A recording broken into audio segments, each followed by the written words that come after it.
So paano ba yung trading, Elmer? No? Ang goal natin sa trading is to buy low, sell high. Or minsan, kung high yan, buy high, sell higher. So magagawa natin yan pag na-master natin yung price action. So sample lang, pag-aaralan natin ito sa technical analysis session natin. Pero ngayon, bibigyan ko kayo ng um, guide kung paano nangyayari yan. So pag-usapan natin yung DigiPlus. Familiar ba kayo sa DigiPlus? Top stocks yan ng 2023. Baka maging top stocks ulit or maybe part ng top stock ngayong 2024. DigiPlus, sila yung operator ng Bingo Plus, no? Arena Plus, meron silang mga poker games, mga online gaming yan, parang online casino yung DigiPlus. From 2023 May, no, dire-diretsong umakyat ang DigiPlus. 888% yan, guys. 888% ang inakyat ng presyo ng DigiPlus, no? So ito yung presyo ng DigiPlus. So paano ka ngayon magba-buy and sell diyan, no? So pwede mong gawin diyan yung sinabi natin, no? Buy and hold, bili ka dito. Hopefully sana dito ka nakabili. Tapos i-hold mo lang, 888% up yan. Pwede rin regular kang bumibili. Every time na every month bumibili ka ng DigiPlus hanggang ngayon, no? So ito yung strategy na i-share ko sa inyo is buying and selling at a certain parameter. So tingnan natin yung unang galaw ng DigiPlus. This is May, no? Unang-unang bumulusok ang DigiPlus. For longest time, no, makikita mo yun dito, hindi lang nakasama rito, no? Sideways lang ang galaw ng DigiPlus. Pa-sideways lang. Pero simula nung May, umakyat ng napakalakas ang DigiPlus. That's May 2023, last year, May 2023. Siyempre, hindi na natin hinabol yan. Naiwanan tayo. Hindi naman natin alam kung ano yung DigiPlus na yan, di ba?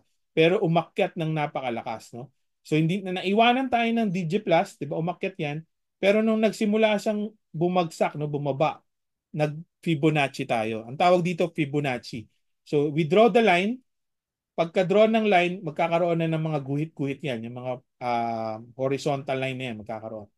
Target natin first, 382. No? Pag bumunta dyan yung presyo, again tapos na itong move na ito, pero ito hindi pa natin alam. Ang target natin makapasok dito sa 382 na amount. 'Di ba? 382 na amount. Elmer, pag nakapasok ako sa 382 na amount, ano yung target ko? Nagbigay na rin tayo dito sa Fibonacci na yan. Ito yung target, 618. Ito naman yung target. So, bumagsak, bumili ka, nagbodega ka, bumalik ulit doon, bumili ka, nagbodega ka, umakyat. Pag umakyat ba, benta ka na agad? Hindi pa, may target tayo. Ito, 618. Pagkapunta dyan, target hit. No? Binili natin yan at 3.27, 3.2. Umakyat yan dito at 4.65. Not bad, di ba? Not bad. So, kumita na tayo dyan. Benta na tayo dyan, di ba? Benta na, kumita na tayo dyan. O, paano yan, Elmer? Kumita na tayo. Anong gagawin natin sa DigiPlus? Abang tayo ulit. Kailan tayo ulit bibili? So, kailan tayo ulit bibili? So, ito yung akyat na yan, di ba? Tuloy lang natin. Hindi na tayo nakabili dyan. Nagbenta na kasi tayo dito, di ba? Sa 4 something, eh. Nagbenta na tayo. Umakyat pala. Nako, dapat pala hindi tayo nagbenta, Elmer. Dapat pala hinold lang natin.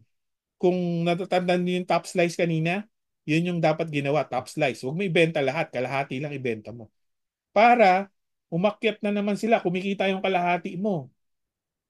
Pero nung nagsimula na naman bumaba, 'di ba? Nag-Fibonacci na naman tayo. Ang inaabang natin 382 ulit, pwede. Pero ngayon sa 0.5 na siya bumunta. Okay pa rin, 'di ba? 0.5, alam pa rin natin ba aakyat yan sa 0.5. So bumili tayo sa 0.5, hindi masyadong matagal sa 0.5, 'di ba? Pero okay, nakabili ka diyan. Umakyat na, kailangan magbebenta. Meron ding target yung 0.5. Yung 382 kanina yung nasa taas, pag 0.5, ito naman yung target mo. And true enough, na-hit na naman yung ating target. So benta na naman tayo dito. Top slice ka na naman. Yung kalahati na naman ang ibenta mo.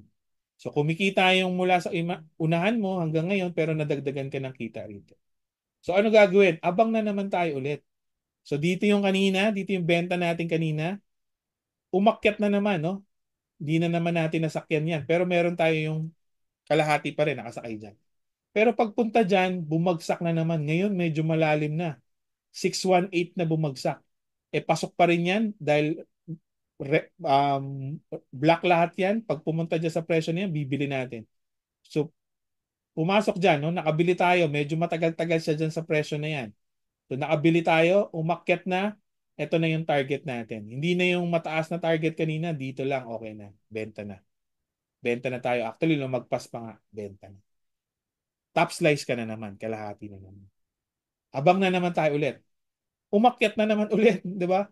Umakyat na naman ulit. At ngayon, medyo bumaba na naman sing lalim, 618. Pero actually, bumaba pa sa 786. Umabot pa rito. So, pwede, nakadagdag ka dyan. Pero ito lang ang problema natin sa trading. Hindi siya 100% guaranteed. Kasi dapat, pag pumunta yan sa pula, ito ring pula yung katumbas niya. Di ba? Pumunta dyan sa pula, ito palang pag pula-pula, tama rin pala, hit pala. Pero kasi kung ang pasok mo itong 618, 618 ang pasok, dapat nandito yung target, 2460. Hanggang ngayon, hindi pa umaabot dun sa target. No? So, yun lang. Hindi 100% guaranteed yung trading. So, pwede kang matalo. So, pwedeng pagbili mo, dumare-diretso sa baba. Kaya kailangan master mo rin ang risk management.